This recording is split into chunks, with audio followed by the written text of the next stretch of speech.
مہنور ناصر کا کیس ہے. ڈاکٹر مہنور ناصر بلوچستان میں اس کو اس کے اوپر ایسڈ پھینک دیا آن دا ڈیوٹی, اور وہ بھی ایک لڑکا جو تھا وہ ہاسپٹل کا ہی ملازم تھا. تو اس بندے کو مار دیا گیا, پولیس انکاؤنٹر میں مار دیا گیا. کیا مارنا پبلک پنشمنٹ دی گئی؟ فار انسٹنس یہ لوگ کہہ رہے ہیں, گورنمنٹ کہہ رہی ہے ہم نے پبلک پنشمنٹ دی, لیکن کیا وہ پبلک پنشمنٹ تھی یا کیس کے اوپر جو ہے وہ نقاب چڑھا دیا؟ اس لیے کیونکہ کوئی محرکات سامنے نہیں آئے. کیوں کیا گیا, کیسے کیا گیا, وجہ کیا تھی, پیچھے کون تھا, کہ ایک لفٹ آپریٹر کی کیسے ضرورت ہوئی کہ ڈاکٹر کے منہ پہ ایسڈ پھینک جائے؟ دیکھیے, میں سمجھتا ہوں کہ اس کے باقاعدہ انکوائری کرنی چاہیے تھی اور اس سے سوالات پوچھنے چاہیے تھے. وہ کرنے کے بعد جو سزا ہونی چاہیے تھی وہ قانونی سزا ہی ہونی چاہیے تھی. آپ کو ایسا پریسیڈنٹ سیٹ کرنا پڑے گا کہ ایسے جو لوگ ہیں ان کو آپ چوکوں میں لٹکائیں اور ان کو کیفر کردار بنائیں اور آپ ان کو ایک عبرت کا نشان بنائیں.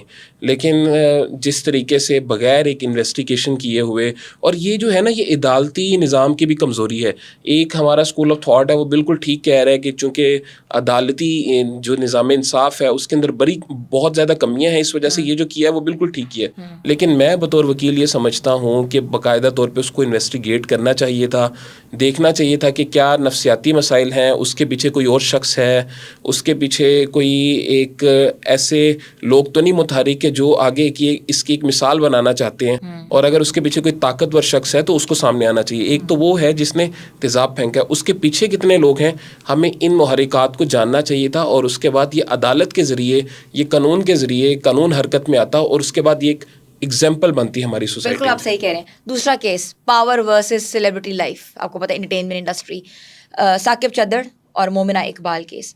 ہراسمنٹس on social media, pictures viral کرنے کی دھمکیاں, ویڈیو وائرل کرنے کی دھمکیاں, اور اس کے بعد پیکا ایکٹ لگ گیا, وہاں سے ایکٹ ڈفرینٹ آپس میں جو لڑائی چل رہی ہے.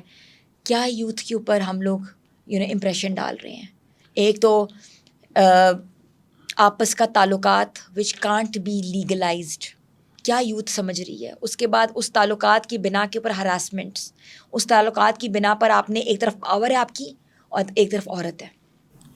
اچھا, میں اس کو نا دو طریقوں سے دیکھتا ہوں. پہلی یہ چیز کہ ہم نے ہمیشہ سے ایک نان ایشو کو ایک ایشو بنا دیا ہے. جس طرح بھی ہم نے یہ بات کی, یہ جو ایسڈ والا واقعہ ہوا ہے یہ بہت ضروری ہے, اسے سوشل میڈیا پہ جین زی ڈسکس کر رہی ہے, لیکن یہ ایک ایسا معاملہ ہے کہ جو دو لوگوں کا ایک آپسی تعلق ہے اس کو ایک نیشنل ایشو بنا دیا. اور یہ جو جن ایم پی کا آپ ذکر کر رہے ہیں, میں نے ان کی بہت سی پرانی ویڈیوز دیکھیں, تو میں تو یہ سمجھتا ہوں کہ ہمارے اداروں کی ناکامی ہے کہ جب یہ الیکشن لڑ رہے تھے یا جب یہ اسمبلی میں پہنچ رہے تھے, ان کا بیک گراؤنڈ چیک ہونا چاہیے تھا. صرف اس کیس کی بات نہیں کر رہا, جو باقی ان کے اوپر ایلیگیشنز ہیں, جو ویڈیوز آ رہی ہیں, میں نے وہ ساری میرے سامنے سے گزری ہیں. تو یہ ہمارے اداروں کا فیلئر ہے کہ ہم ایسا چیک نہیں کر پائے کہ جس کے بعد ایک شخص کو اتنا طاقتور بنا دیا, اتنا امپاور بنا دیا, اور دوسری سطح پہ ایک ذاتی اور ایک آپس کا معاملہ ہے. اور اس پہ جس طرح سے میں دیکھ رہا ہوں کہ دونوں پارٹیز کی طرف سے آ کے, چاہے وہ میڈیا کے لوگ ہوں, چاہے وہ سوشل میڈیا پہ تبصرات کرنے والی, تو میں یہ سمجھتا ہوں یہ بالکل آپس کا معاملہ تھا, اور اس کو یہ سوشل میڈیا پہ آنے کا بالکل نہیں تھا. اور اس میں جو NCCI یا پولیس جو انوالو تھی یا عدالتیں, یہ اس حد تک رہنا چاہیے تھا.